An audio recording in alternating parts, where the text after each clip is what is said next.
Bonjour à tous, je m'appelle Léonard, je suis un étudiant à langues étrangères de sixième semestre à l'Université de Pamplona. Aujourd'hui, on parlera des avantages de la bonne alimentation.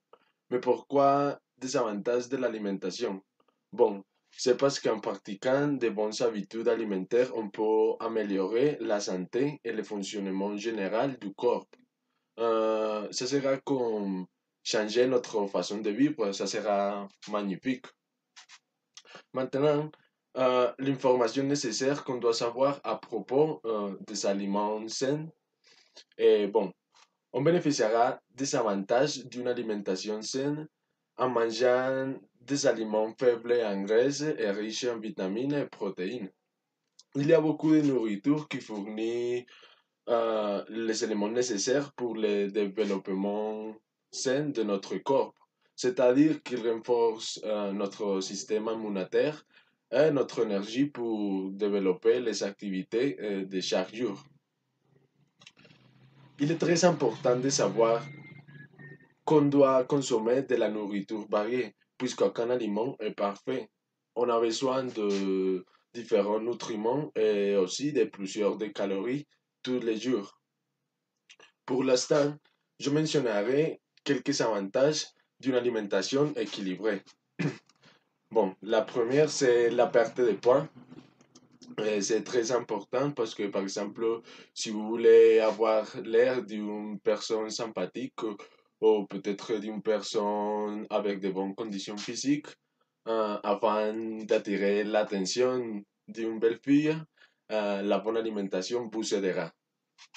La deuxième, c'est le fonctionnement du cerveau.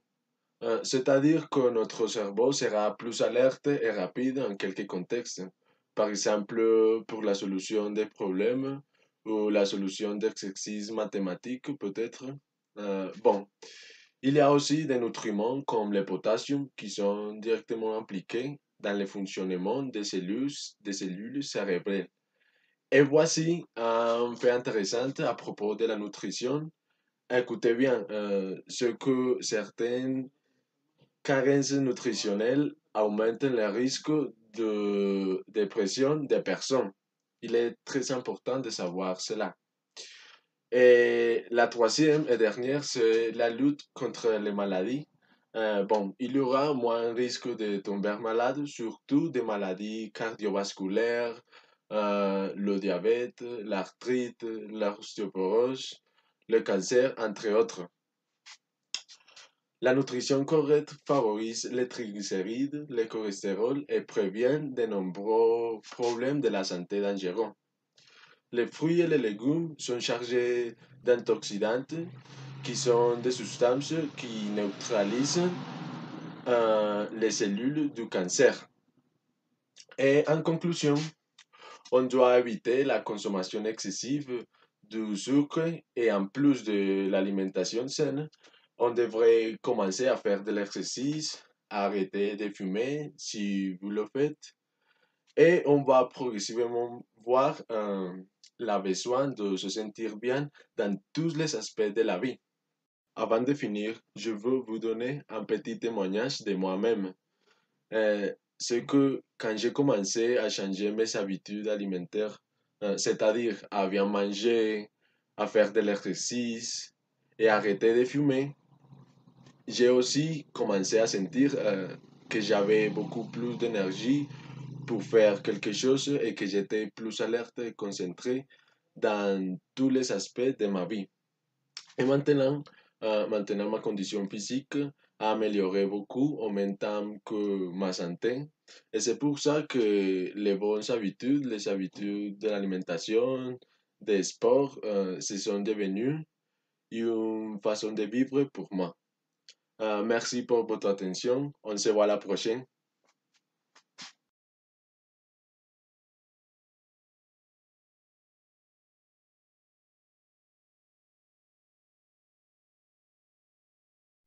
Salut! Dans cette deuxième partie, on parlera des bienfaits de l'alimentation en faveur de la masse musculaire. Parce que, comme vous savez déjà, j'aime faire des sports. Mais ce sont des sports qui demandent beaucoup d'énergie, de force, comme la gymnastique la scala des roches. Donc, j'ai besoin d'avoir la condition physique nécessaire et bien sûr des muscles. Bon, si l'objectif est d'augmenter la masse musculaire, la protéine est la plus importante parce qu'elle est chargée de la rénovation et la création de fibres et tissus musculaires encore plus fortes. C'est simple comme dire, s'il n'y a pas de protéines, il n'y a pas de gros muscles. Bon, un autre facteur qui est très important ici est l'énergie, qui est donnée par les calories. C'est-à-dire que on doit augmenter la consommation de gaz et glucides qui aident à la récupération rapide du corps. En conclusion, on doit augmenter la quantité de nourriture qui fournit des protéines et des calories si on vraiment veut gagner de la masse musculaire et pourtant de la force. Bon, merci beaucoup. Ça sera tout pour aujourd'hui. Au revoir.